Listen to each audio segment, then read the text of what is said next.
Welcome back to the beautiful channel Talk with SRP. Myself Shivam and I'm here with a beautiful lecture for you. तो आज हम किस topic पे बात करने जा रहे हैं? आज हम बात करने जा रहे हैं उस एग्जाम के बारे में जिस एग्जाम को देने का सपना इंडिया का हर बच्चा देखता होगा, या जेईई मेंस एंड एडवांस।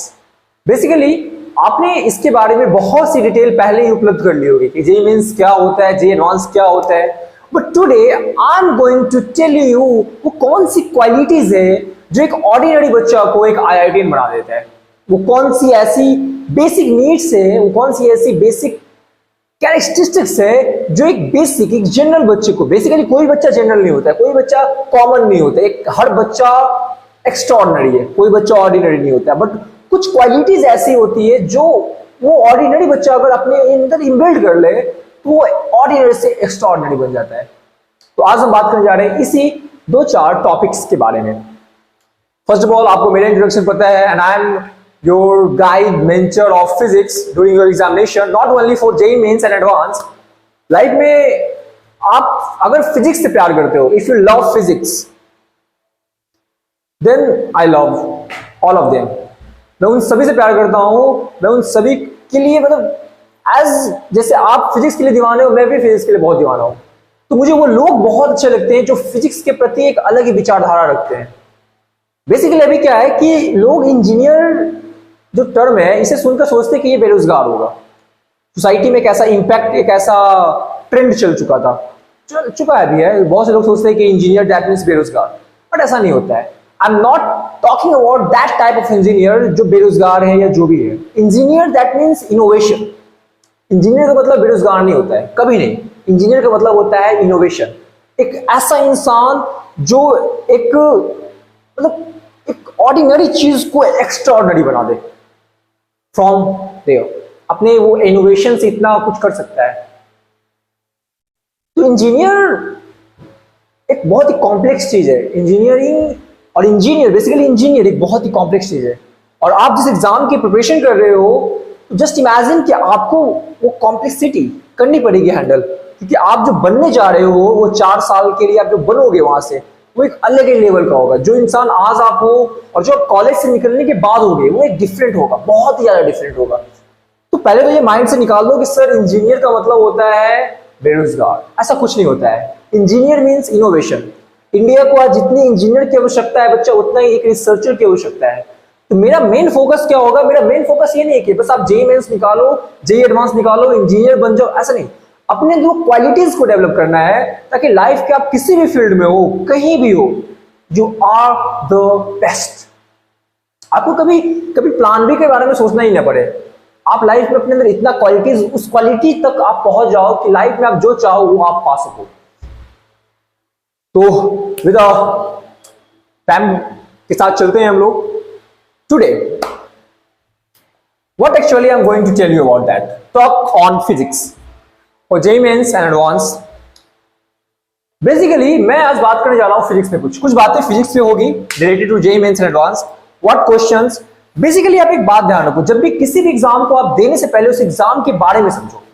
मतलब अगर आप जेईई मेंस को देने वाले हो, अगर आप जेईई मेंस को देने जा रहे हो, तो आपको पहले जेईई मेंस, ये नहीं कि भैया मैं जेईई मेंस का प्रिपरेशन कर रहा हूं जाके पहले ही बहुत सारे बुक्स ले आए, बहुत सारे पहले अपना बुक्स ले आया सर मैंने, बुक्स के बाद तैयारी बाद में करूंगा आराम से। नहीं, जब भी आप एग्जाम्स को देना चाहते हैं, किसी भी competitive exam, not only JEE mains, आप कोई भी एग्जाम दे रहे हो तो पहले इस एग्जाम के बारे में समझो कि एक्चुअली ये एग्जाम है क्या, एक्चुअली ये आपसे क्या आउटपुट मांग रहा है, ये आपसे आउटपुट आखिर मांग क्या रहा है। जब तक आपको नहीं पता होगा कि यहां से आउटपुट क्या मांग रहा है, आप इसमें इनपुट नहीं कर पाइएगा। कुछ आप इनपुट क्या कर पाइएगा? जब इसने आपसे वो आउटपुट मांगा कि मेरे को ये आउटपुट चाहिए, तो आप उसको उसी तरह का इनपुट प्रोवाइड करवाइएगा। बेसिक सा नेचर है। अगर मान लो आप मिक्सी लिए, मिक्सी में आप मान लो आपको चाहिए क्या, आपको चाहिए जूस, आप उसमें मैंगो डालेंगे, एप्पल डालेंगे, उसमें तुम पत्थर डाल रहे हो। बेसिकली चाहिए क्या, अपने को चाहिए जूस, उसमें तुम पत्थर डाल दिए। तो ये चीजें होती है। तो जैसा आउटपुट चाहिए वैसा आप उसमें इनपुट करिएगा। अब यहां पे बात आती है कि सर एक्चुअली जेईई मेंस क्या मांगता है। जेईई मेंस मांगता क्या है? JEE mains plus advance. ये आपसे नीड क्या है, इसकी क्या आवश्यकताएं हैं। तो दो तीन बातों को आपको ध्यान रखना है। पहला, आपको हमेशा ध्यान रखना है कि जेईई मेंस और एडवांस से जो कॉलेजेस में आप जा रहे हो, जैसे आईआईटीज, एनआईटीज, तो ये ऐसी कॉलेजेस हैं, प्लस मेरा फेवरेट कॉलेज आईआईएससी बैंगलोर, ये सब ऐसी कॉलेजेस हैं जहां पे आपका इनोवेशन बहुत ही काम देगा। ऐसे नहीं कि बस आप बुकिश नॉलेज को पढ़ लिए, एग्जाम क्रैक कर लिए and you become the person, ऐसा नहीं होना चाहिए। आपके पास इनोवेशन, सबसे पहला चीज इनोवेशन। अब जब एग्जाम में बैठोगे जी एडवांस का, तो आपको ऐसा फील होगा कि बिना इनोवेशन, जिसके पास इनोवेटिव माइंड नहीं होगा वो इस एग्जाम को क्रैक नहीं कर पाएगा, क्योंकि सीधा सीधा नहीं आता है कि what is force, what is impulse. उसके अंदर बहुत से इनोवेशन करने पड़ेंगे, आपको सोचना पड़ेगा, बहुत से लॉजिक्स लगाने पड़ेंगे, तब जाके आपको उस एग्जाम के अच्छे मार्क्स आ पाएंगे। तो सबसे पहला जो बात है बच्चा, वो है innovation. Not only in exam, ठीक है। इनोवेशन ऐसा नहीं कि बस एग्जाम के लिए जरूरी है, इनोवेशन आपके लाइफ के लिए भी जरूरी है। अब ये इनोवेशन क्या होता है सर? तो इसमें आप इसको ऐसे समझो बच्चा, आप इसको ऐसे समझो कि इनोवेशन जो होता है, जिसके अंदर इनोवेशन होता है, मतलब जो इनोवेटिव होता है, इसके पास सोचने की बहुत ज्यादा डाइवर्सिटी होती है। इसका माइंड बहुत ही डाइवर्स काम करता है। मतलब अगर आप एक मैथ सॉल्व कर रहे हो, मान लो सॉल्व क्या कर रहे हो, log x + 5 base 2 = 3, आप ये सॉल्व कर रहे हो, तो जो इनोवेटिव होगा वो हर सेक्टर, हर सेगमेंट में इस चीज को सोचेगा कि अच्छा ऐसा करूंगा तो क्या होगा, ऐसा करूंगा तो क्या होगा, ऐसा करूंगा तो क्या होगा। बट जिसके पास एक बुकिश नॉलेज होगा, वो क्या करेगा, हाँ सर ने बताया था ये पॉइंट और इसको ऐसे कर देंगे, इसको ऐसे कर देंगे, तो सर यहाँ पे कुछ x का वैल्यू आ जाएगा और उसको जब हम सॉल्व करेंगे सर तो x का वैल्यू 3 आ जाएगा सर, बस काम खत्म। ऐसा नहीं होना चाहिए। जो इनोवेटिव होते हैं वो बहुत ज्यादा अपने माइंड को डाइवर्स करते हैं, वो हर पॉइंट पे अपने आप को सोचेंगे कि अच्छा इस पॉइंट पे होगा तो क्या होगा। और जेईई मेंस आपको यही चीज, इसी चीज को ढूंढता है कि आप इनोवेटिव हो या नहीं हो। The second most important thing is that innovation के साथ साथ जो बहुत ही दूसरा जो सबसे इंपॉर्टेंट चीज है, जेईई मेंस आपसे हार्ड वर्क तो मांगता ही मांगता है, बट इसके साथ साथ आप कितने स्मार्ट हो, स्मार्ट वर्क की बहुत ज्यादा नीड होती है। ये नहीं कि बस आप किसी चीज को पढ़ रहे हो तो बस उसी में लग गए, ऐसा नहीं होना चाहिए। आप उससे कितना स्मार्टली उसको सॉल्व कर पा रहे हो, आप कितना उस पर मतलब एफर्ट तो लगा रहे हो, बट ये नहीं कि आप गधों की तरह उस पर लग गए, उसमें कितना आप स्मार्टनेस डाल रहे हो, ये सेकंड इंपॉर्टेंट थिंग है, smartness, smart work. The third and the very important thing is that time management. Time management सबसे इंपॉर्टेंट है भाई, जेईई मेंस और एडवांस के लिए। आपके पास टाइम मैनेज करने की कैपेबिलिटी होनी चाहिए। You have to maintain, you have to manage your time during the examination. अब ये मैनेज कैसे होगा सर? अगर मान लो आप 3 घंटे का एक एग्जाम दे रहे हो जेईई मेंस का, इसमें मान लीजिए आपके पास 75 क्वेश्चंस है, आप घर पे प्रैक्टिस कर रहे हो, आप घर पे अपना मॉक टेस्ट दे रहे हो और 75 क्वेश्चन को बनाने में आपको 4 घंटे लग रहे हैं, तो मैं ये कह सकता हूं कि आपसे जेईई मेंस कभी क्लियर नहीं होगा। You have to hop। अगर 3 घंटे का पेपर आप 2 आवर या 2.5 आवर क्लियर कर पा रहे हो, दैट मीन्स कि आपके अंदर वो क्वालिटीज है, आप उसको और अच्छे से नरिश करके आप कर सकते हो, आप उसको और डेवलप कर सकते हो। You have to develop it. तो ये आएगा कैसे? जब तक आप खुद से टाइम को मैनेज करना नहीं सीखोगे। आप एग्जाम में बैठे, एग्जाम में से हम लोग बैठते हैं तो पहला माइंड क्या होता है कि सारी चीजों को हमारा माइंड प्रेशराइज कर देता है, हम एग्जाम टाइम बहुत शांत नहीं रह पाते हैं। तो कुछ चीजें ऐसी होती है जो हमें पता भी होती है बट गड़बड़ हो जाती है। तो इन सब चीजों से बचने के लिए हमें अपने टाइम को मैनेज करना सीखना चाहिए कि हम कितना पार्ट किस क्वेश्चन पे देना चाहते हैं, हम क्या करना चाहते हैं। ये कैसे आएगा? ये आएगा आपका जब आपके पास होगा प्रैक्टिस। जब आप प्रैक्टिस करोगे, आपके पास बहुत से प्रैक्टिस होगा, तब आप कर पाओगे। क्योंकि एक महान कवि ने कहा है ना कि करत करत अभ्यास जन्म तो हो सुजैन, रसरी आवत जाता शिल्प परत निशान। जब तक practice makes a man perfect यार। आप प्रैक्टिस जितना करोगे उतनी ज्यादा आपकी जो स्मूथनेस है क्वेश्चन को सॉल्व करने की। मैं हमेशा इस चीज को इंट्रोड्यूस करता हूं बच्चों के सामने कि जितना ज्यादा आप प्रैक्टिस करोगे, जितना प्रैक्टिस करोगे, वो डायरेक्टली होता है आपका स्मूथनेस के साथ। स्मूथनेस के साथ, स्मूथनेस मतलब क्या? क्वेश्चन को कितना आप इजीली सॉल्व कर रहे हो, कितना स्मूथली सॉल्व कर रहे हो। जितना ज्यादा आपका प्रैक्टिस अच्छा होगा सर, आप क्वेश्चन को उतना अच्छे से स्मूथली सॉल्व कर पाओगे। जितना गंदा आपका प्रैक्टिस होगा, आप क्वेश्चन को उतना ही स्मूथली सॉल्व नहीं कर पाओगे। स्मूथली सॉल्व करने का मतलब क्या हुआ कि आप उस क्वेश्चन को देखें, उसे फील किए, आप उसे बनाना स्टार्ट कर दिए, मतलब उसे आपको क्वेश्चन से बन जाएगा बहुत ही आराम से। बट अगर आपको प्रैक्टिस नहीं होगा, मैं पूछता हूं कि 2 + 2 कितना होगा, तो क्या तुम्हें सोचना पड़ रहा है कि बहुत ही स्मूथली सॉल्व हो गया? मैं पूछता हूं a + b का होल स्क्वायर क्या होगा, आप क्या करोगे? आराम सॉल्व कर लोगे, क्योंकि इस पे हमने अच्छा खासा प्रैक्टिस किया है। मैं पूछूंगा बताओ sin² 30 degree plus cos² 30 degree कितना होगा, आप आराम से बता दोगे सर इसका आंसर बिल्कुल 1 होगा। क्यों? क्योंकि आपने इसे बहुत प्रैक्टिस किया है, तब आप इस मुकाम पे आए हो। तो सेम एज ये भी वही है, जितना ज्यादा आप प्रैक्टिस करोगे चीजों के, उतना ज्यादा आप उस पे स्मूथनेस आपका ऑटोमेटिक आ जाएगा। ये तो बातें हो गई sir. The next topic is that, हाँ, मैथ्स। फिजिक्स में मैंने बात कर ली कि फिजिक्स आपसे तभी हो पाएगा जब आप अपने माइंड को इनोवेटिव आइडियाज में दोगे, कन्वर्ट करोगे। सेम एज मैथ्स भी है, ठीक है। मैथ्स में जो मेरा सबसे फेवरेट चैप्टर है बच्चा, वो है कैलकुलस प्लस ट्रिग्नोमेट्री। ये 2 ऐसे चैप्टर हैं जो मुझे 10th क्लास से बहुत पसंद है। ट्रिग्नोमेट्री मुझे बहुत पसंद है। जब मैं 11th में आया तो मुझे कैलकुलस से बहुत ज्यादा प्यार हो गया। 10th में मुझे ट्रिग्नोमेट्री से प्यार था, 11th में मुझे कैलकुलस से प्यार हो गया, और बाकी फिजिक्स से तो मुझे तो प्यार है ही है, बहुत ज्यादा है। तो कैलकुलस, ट्रिग्नोमेट्री कुछ ऐसे चैप्टर्स है जो कि आपको ना बड़ा मजा, मतलब बनाने में बहुत सॉल्व होंगे। जब आप, पता है 10th में क्या होता था मेरे साथ, जब मैं ट्रिग्नोमेट्री क्वेश्चन सॉल्व करता था, तो इसमें जब मैं LHS को RHS के साथ प्रूफ कर देता था, तो इतना ज्यादा खुशी मुझे होता था कि मत पूछो कितना हो रहा है। जब मैं कैलकुलस पढ़ रहा था, इसमें जब मैं डिफरेंशिएशन का क्वेश्चन सॉल्व कर लेता था, तो भाई साहब जो खुशी होती थी वो एक अलग ही लेवल की होती थी कि क्या बात है।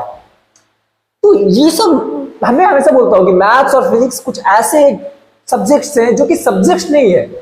Maths and physics is not a subject, they are emotions. ये इमोशंस है भाई साहब। मैं ये नहीं कहता कि आप कोई भी सब्जेक्ट ना पढ़ो, पढ़ो, हर सब्जेक्ट अच्छा होता है। आप ज्योग्राफी पढ़िए, हिस्ट्री पढ़िए, इकोनॉमिक्स पढ़िए, ऐसा कोई सब्जेक्ट है ही नहीं जो आपको कुछ सिखाए ना। और ज्ञान, आज का जो हमारा युग है, ये डाटा का युग है। जितना जिसके पास डाटा है सर जी, जितना जिसके पास नॉलेज है, वो उतना ज्यादा ग्रेट है। Knowledge is everything. जितना डाटा आपके पास होगा, इतना नॉलेज होगा, आप ज्ञान। तो मैं बोलता हूं ना, इनोवेटिव वो नहीं है जिसके पास एक फील्ड का बहुत ज्ञान होता है। इनोवेटिव वो है जो हर फील्ड में ज्ञानी हो, हर चीज को वो डाइवर्स साथ सोचे। ऐसा नहीं कि बस एक तर्क ले लिया और इसी में विचार करते जा रहा है, वो इंटेलिजेंट भी नहीं है। इंटेलिजेंट का मतलब कौन होता है? जो किसी भी एक टॉपिक पे अलग अलग चीजों, अलग अलग ढंग से सोचे, अपने माइंड को डाइवर्स कर ले। तो आप हर चीज को पढ़ो, और लाइफ में प्रेशराइज कभी नहीं होना है कि ये चीजें मुझसे नहीं होगी सर। और किसी एग्जाम को, सबसे बड़ा बात है बच्चा, कि किसी भी एग्जाम को अपने ऊपर हावी नहीं होने देना है। किसी भी एग्जाम को अपने ऊपर हावी नहीं देना है। लाइफ में एग्जाम क्रैक नहीं हुआ, कोई बात नहीं, अपन लाइफ में और आगे बढ़ेंगे। लाइफ में बस एग्जाम को क्रैक करना, मेरा लाइफ में एग्जाम क्रैक नहीं हुआ, मैं क्या ठीक नहीं हूं? मैं ठीक हूं। जो नॉलेज मैंने गेन किया, उस नॉलेज को मैं आज शेयर कर रहा हूं, बस। लाइफ में बस आप मेहनत करते जाओ। ये नहीं कि आप मेहनत नहीं करोगे तो दिक्कत है। अगर आप मेहनत करते हो, एग्जाम क्लियर नहीं हो रहा है, कोई बात नहीं, आप फिर ट्राई करो, फिर नहीं होगा फिर ट्राई करो। लाइफ आपको जहां, मैं ना बहुत ज्यादा डेस्टिनी में बिलीव करता हूं, ठीक है, क्योंकि लाइफ आपको जिस चीज के लिए बनाया है, आप उस चीज तक पहुंच जाओगे। You don't have to worry about these things. आपको वॉरी नहीं करना है। अब बस भैया आप शांत रहिए, अपना मेहनत, गीता में लिखा हुआ है ना, कर्म किए जाओ, अपना कर्म करते रहो, फल ऑटोमेटिक आपके पास आ जाएगा। देखा था न्यूटन की कहानी में, न्यूटन बैठे हुए थे, फल ऑटोमेटिक आया। और जब वो एप्पल उनके पास ऑटोमेटिक आया, तो उस एप्पल से पूरे यूनिवर्स को मिला क्या? उस एप्पल से पूरे यूनिवर्स को मिला ग्रेविटी। उस एप्पल से मिला क्या सर?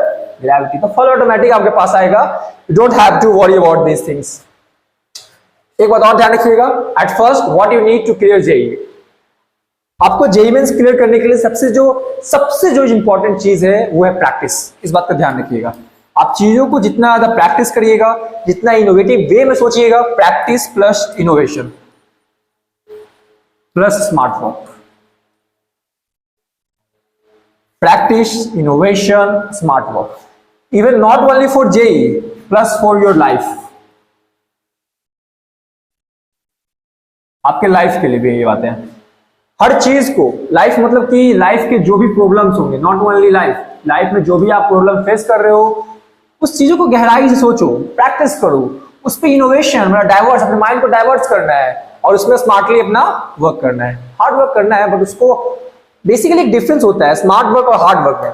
हार्ड वर्क का मतलब कि आप किसी काम को अपने कितना एनर्जी लगा के काम कर रहे हो, उसमें कितना एनर्जी पुट कर रहे हो, फिजिकली उसमें कितना आप इन्वॉल्व हो. बट स्मार्ट वर्क का मतलब होता है कि आप, स्मार्ट वर्क का बेसिक मतलब होता है कि हार्ड वर्क कब करना चाहिए और कब नहीं करना चाहिए. हार्ड वर्क तो आपको करना ही पड़ेगा, अल्टीमेट मतलब भैया हार्ड वर्क करना है, लेकिन कब करना है और कब नहीं करना है, that is your smart work. ये बातें आपको बिल्कुल ध्यान रखनी है. और एक बात जो मैं आपको बताना चाहूंगा कि जो टॉक विद सापी, जो आपका प्यारा सा चैनल है टॉक विद सापी, इस चैनल पे हमारा जो मेन इंटेंशन हो, जो मेन फोकस होगा, वो उन बच्चों के लिए फिजिक्स बहुत ही टफ लगता है, जो फिजिक्स और मैथ्स से बिल्कुल डरते हैं इन द सेंस कि उन्हें समझ में नहीं आता है, उनके लॉजिक्स क्लियर नहीं है. इस चैनल पे हम JEE mains, even JEE mains छोड़ो, मैं इतना तो वादा नहीं कर सकता, लेकिन मैं बोल सकता हूं कि मेरी कोशिश ये रहेगी कि मैं फिजिक्स और मैथ्स की वो सारी प्रॉब्लम्स को, वो सारी इश्यूज जो आप फेस करते हो, जो मैंने अपनी प्रिपरेशन के दौरान फेस की है, उसे शेयर करूं, उसे सॉर्ट आउट करूं और आपको एक बेहतरीन college, IIT, NIT plus IISc plus NISER plus IISER, इन सब बेहतरीन कॉलेजेस में आपका एडमिशन दिलाऊं. इसलिए नहीं कि आपको इंजीनियर बनना है, आपको साइंटिस्ट बनना है, इसलिए क्योंकि इंडिया नीड, यार इंडिया को नीड है, India need innovation, India need research. हमें रिसर्च चाहिए साइंस में. अगर इंडिया को आगे बढ़ाना है, इंडिया को एक उस लेवल तक लेके जाना है जिस इंडिया पे, जिस पोजीशन पे इंडिया को होना चाहिए, तो वो हमेशा साइंस, इनोवेशन. आप इंडिया के बच्चे अगर इनोवेटिव होंगे, साइंस पे काम करेंगे, मैथ्स पे होगा, वो इंजीनियरिंग में जाके एक अलग ही इनोवेशन का काम कर रहे हैं, तो इससे हमारा जो कंट्री इंडिया है भाई साहब, ये इंडिया डेवलप होगा. एंड हमारा इंडिया ग्रो करेगा तो हम ग्रो करेंगे, हम ग्रो करेंगे तो हमारा ये जो समाज है, ये जो नेशन है, ये ग्रो करेगा. आने वाला जो जनरेशन है वो ग्रो करेगा. तो इस पे आपको सोचना है, and don't have to worry about that.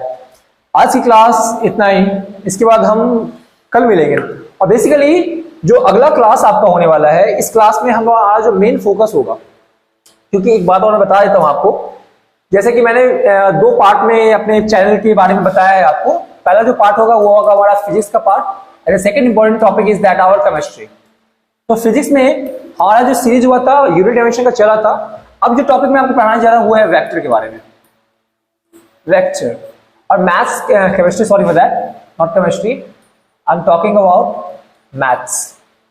Maths में जो टॉपिक हम पढ़ने जा रहे हैं, वो टॉपिक हम शुरुआत करते हैं, जिसे बोलते हैं हम लोग relation, set relation and function, set relation and function. तो फिजिक्स में हमारा वेक्टर होगा सर, और मैथ्स में हमारा होगा सेट रिलेशन फंक्शन. पहले हम लोग सेट पे काम करेंगे, then after I am going to function. Thank you for giving your very very important time. आपका महत्वपूर्ण समय देने के लिए हम बहुत ही धन्यवाद आपका. मिलते हैं आपसे अगले क्लास में, तब तक के लिए good night, take care, bye bye.